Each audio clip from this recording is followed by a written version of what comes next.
Salut à tous, bienvenue dans cette nouvelle micro-critique à regarder dans le noir. Et ce soir, on a loupé Pâques.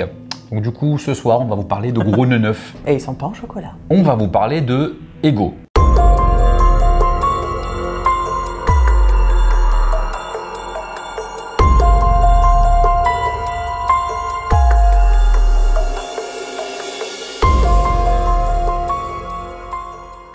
On va suivre Tinia, une jeune fille de 12 ans qui fait de la gymnastique et qui essaye à tout prix de plaire à sa gentille maman. Gentille maman qui, elle, alimente un blog de manière très régulière où elle présente sa famille si parfaite, du moins en apparence. Mais c'est comme ça que s'appelle son blog, je crois. Ma famille formidable. Ouais, un truc comme ça, un truc à la con comme ça. Ouais. Donc c'est typiquement la mère tête à claque, hein, on va pas se mentir, la famille tête à claque quand même. Mais un jour, Tinia va tomber sur un œuf et elle va décider de le garder et de s'en occuper. Donc elle va cacher cet œuf, le couver, jusqu'à ce que quelque chose en éclose.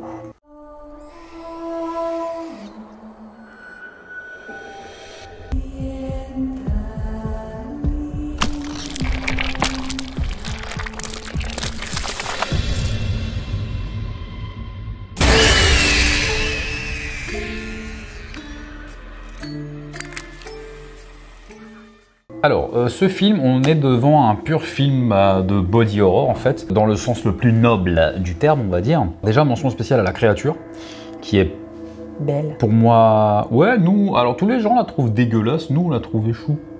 Ouais, on est bizarre. Pour ceux qui regardent les Teen Titans, je vous jure, je sais plus quel épisode, mais il y a un épisode où Robin perd la mémoire et ressemble à un corbeau. Un truc. Elle nous a beaucoup fait penser à ça.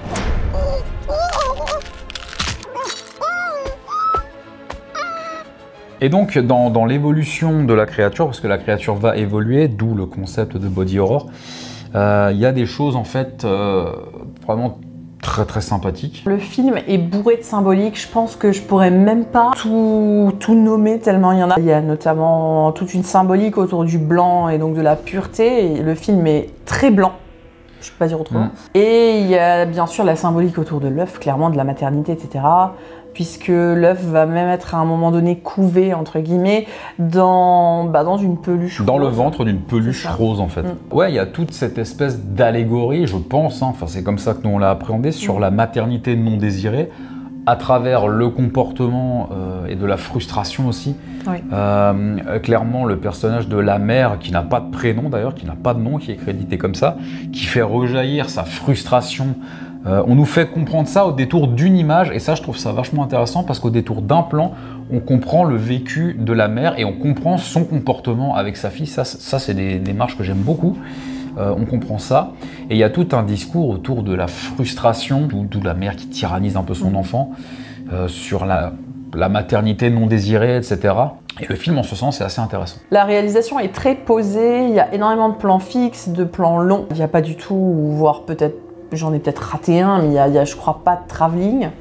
Quasiment pas. Il y a vraiment une patte, en fait, finlandaise dans ce film, dans la manière de réaliser. Et on peut noter la performance de la jeune fille donc, qui joue Tania, qui s'appelle... Tinia. Et qui s'appelle Siri Solalina. Ne recherchez pas le film sur Google, ne recherchez pas la distribution du film sur Google, parce que si vous regardez la distribution du film sur Google, vous allez vous spoil sa mère. Alors, autre chose à noter dans ce film, c'est qu'il y a 3 personnages masculins, dont 2 qui servent absolument à rien.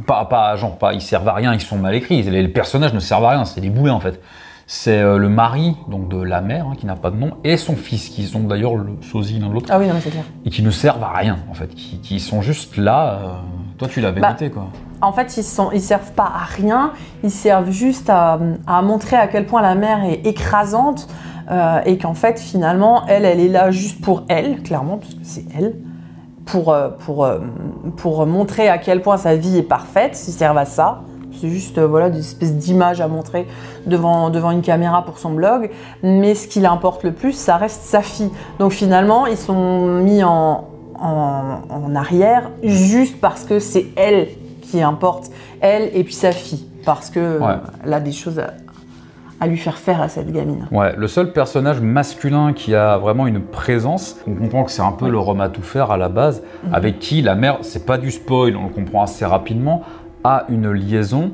Et on comprend que, en fait, le personnage de la mère, dans tous les domaines, recherche absolument la perfection. À savoir que là, il faut vous représenter l'image de l'homme fort, etc., qui travaille vraiment manuel, qui va couper du bois, c'est Charlingas, la virilité, tu vois, comme on se la représente traditionnellement, qui est ce personnage qui est ancré dans certaines valeurs assez traditionnalistes, qui va rechercher ça, et qui va s'apercevoir en fait que ça n'existe pas, ça n'est pas possible, la perfection n'est pas de ce monde. Et il y a des réflexions là-dessus qui sont quand même assez intéressantes, tout en étant un peu plus subtiles quand même que beaucoup de choses qui se font actuellement. Regardez le film, franchement, faites-vous votre idée.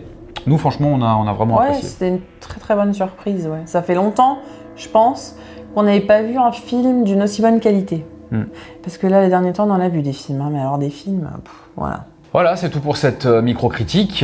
On va vous laisser apprécier le film. Donnez-nous vos retours en commentaire, voir si vous en avez pensé la même chose que nous. Le film est actuellement en VOD. Vous pouvez aussi le trouver en DVD et en Blu-ray. Il est édité chez Jokers. Vous pouvez vous faire plaisir. Vous pouvez y aller les yeux fermés, vraiment. Il est excellent. Ouais, mais non, parce que les yeux fermés, vous allez rien voir en fait. Bah alors ouvrez-les, juste pour le film. Vous pouvez bien sûr toujours nous suivre sur les réseaux sociaux, Twitter, Facebook et Instagram. N'hésitez pas à vous abonner à la chaîne, à liker la vidéo si vous avez aimé, à vous fendre d'un petit commentaire, pas piquer des hannetons, à activer la petite cloche pour être tenu au courant des news de la chaîne, parce que oui, il va y en avoir, ça y est, ça repart. Ah bon ? Et ouais, et je t'en parlerai après. Ah d'accord. Et à partager, ça fait toujours du bien, à la chaîne. Et à nous ?